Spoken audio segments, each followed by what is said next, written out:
easy. And it's too weak. No challenge.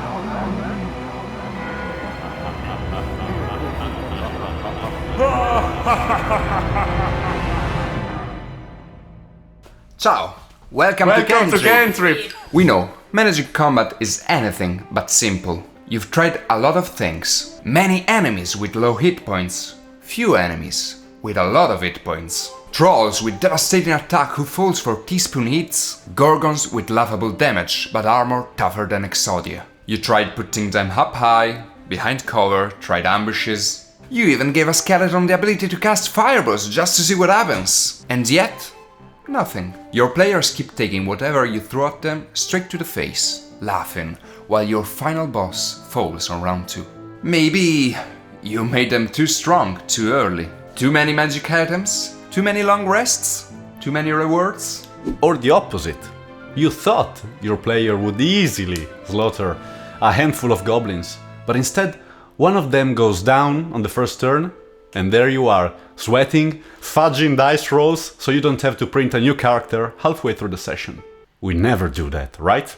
Only for narrative purposes.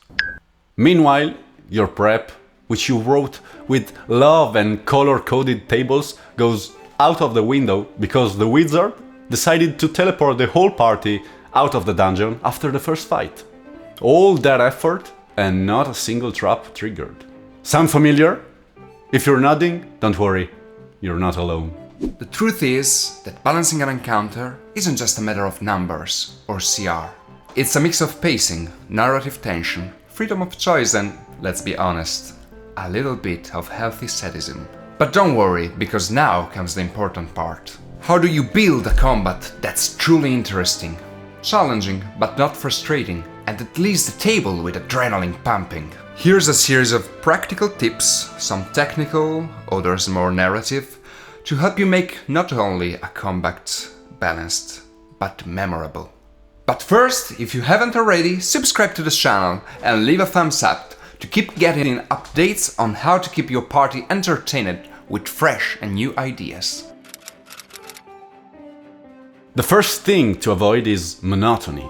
You know, when all players realize all enemies do the same thing, so they charge straight at them, knock them down and that's it. Zero tension. So diversify enemy roles. A good encounter has a bit of everything. The tank, who soaks up hits and protects the others. The glass cannon, fragile but hits very hard. The annoying caster, who casts control spells. A sneaky archer, high up on a cliff. And maybe even a non-hostile enemy, like a prisoner to rescue or a creature in the middle that can be convinced to fight with or against you.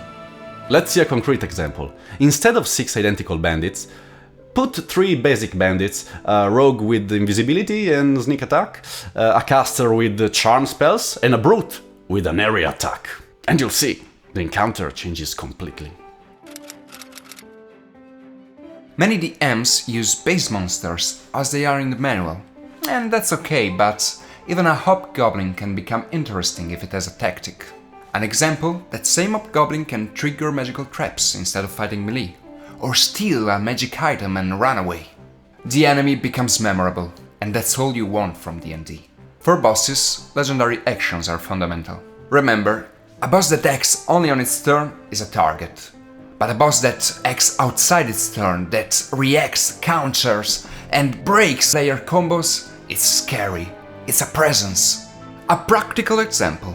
A dragon that at the end of the player turns can move 6 meters away and breathe a reduced cone of fire.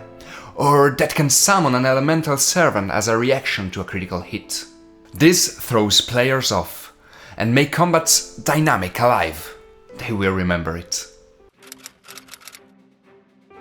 Don't underestimate the power of the battlefield. A fight in an empty room is... But if you set your fight in a ruined temple, with collapsing columns, or on a bridge suspended over lava, then even a small group of enemies can become a real challenge. The terrain can block lines of sight, offer cover, require dexterity saves to avoid falling, trigger environmental effects, like a room that can explode, or a sleepy golem that wakes up. Imagine a fight with cultists on top of a tower with strong wind. Each round, character must make a saving throw or be knocked off balance, and they have only a certain number of turns before the tower collapses into the black hole the cultists created. Or the floor is slanted and slippery, and they risk to fall at every step.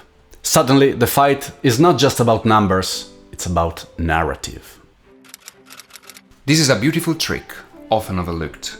Bosses shouldn't just be stronger than other enemies. They should scare, dominate the scenes and conquer the battlefield. Mythic Actions allow a boss to have a second phase, just like in video games. An example, the boss drops below 50% of its health and changes form, unleashes an aura that reverses gravity or summons shadows from the character's past. That moment when the party thinks, okay, we almost killed it.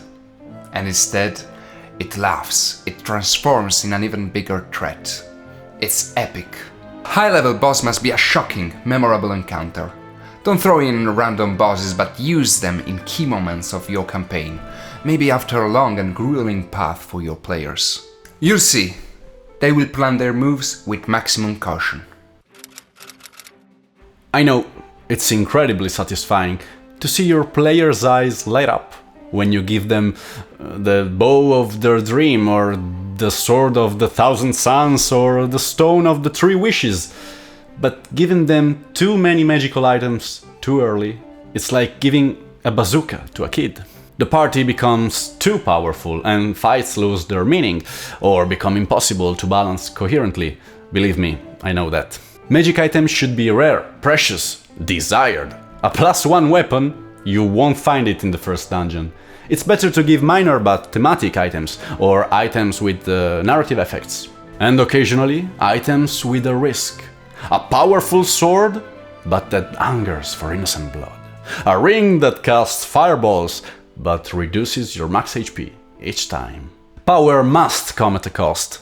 Your players might think twice before activating too strong a power. Prep? What is prep? Yes, preparing an encounter is important, but don't get stuck on the plan. Your players will always make unexpected decisions, and that's fine. Keep extra enemies, external events, environmental tweaks ready to be inserted if needed. If your party solves something with dialogue, maybe a group of enemies arrives, alerted by the noise. Or if they get bored, what if a portal suddenly opens and an uncontrolled elemental comes out? Being flexible makes the world feel alive, coherent, and never boring. Remember that fights are not just I hit you and deal 10 damage.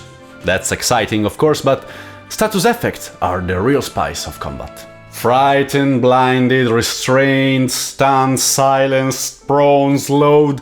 These effects force player to change their strategy. Imagine an enemy that spits blinding liquid every 3 turns, or a sorcerer who casts slow and breaks the party's rhythm. These enemies leave an impression, even if they don't deal huge damage. Remember, memorability is what we seek, not total party kill. DDM is not the enemy of the players, but he has the task to make the adventure unforgettable. There's nothing more disappointing than building up to a climatic showdown after a tense engaging dungeon just for the boss to be a stationary damage sponge. The party just overcame the traps of the fate and the demon of the night, leaping between the acid-submerged columns of the legendary, ruined nameless city.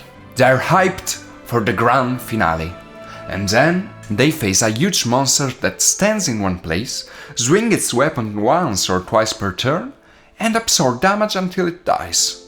No urgency, no surprises, just a slow grind. The classic big boss with tons of HP that doesn't move is the fastest way to bore everyone. The players gather around it, heat it, then go get a coffee while waiting for it to die. Instead, try to make it mobile, tactical, deadly in different ways. Maybe it teleports or uses players as shields, or changes positions at every turn, or absorbs energy from the environment. The boss must dominate the scene, not be a punching bag. You can also introduce complementary enemies to reshape the flow of combat. Summoned undeads, flying creatures, ranged attackers perch on ledges. Suddenly, the players can't just unseal and whittle down HP. They have to adapt, divide their efforts, and control the battlefield. And there you have it. The once boring boss now becomes the centerpiece of a high-stakes, multi-layered encounter. A fight should never be a rigid sequence of you attack, he responds. It should be an open situation where players can express creativity, even in the chaos. Let them use spells unconventionally, exploit the environment, try strange things. Jump on an enemy to knock them off a platform. Use Magen to drop a barrel.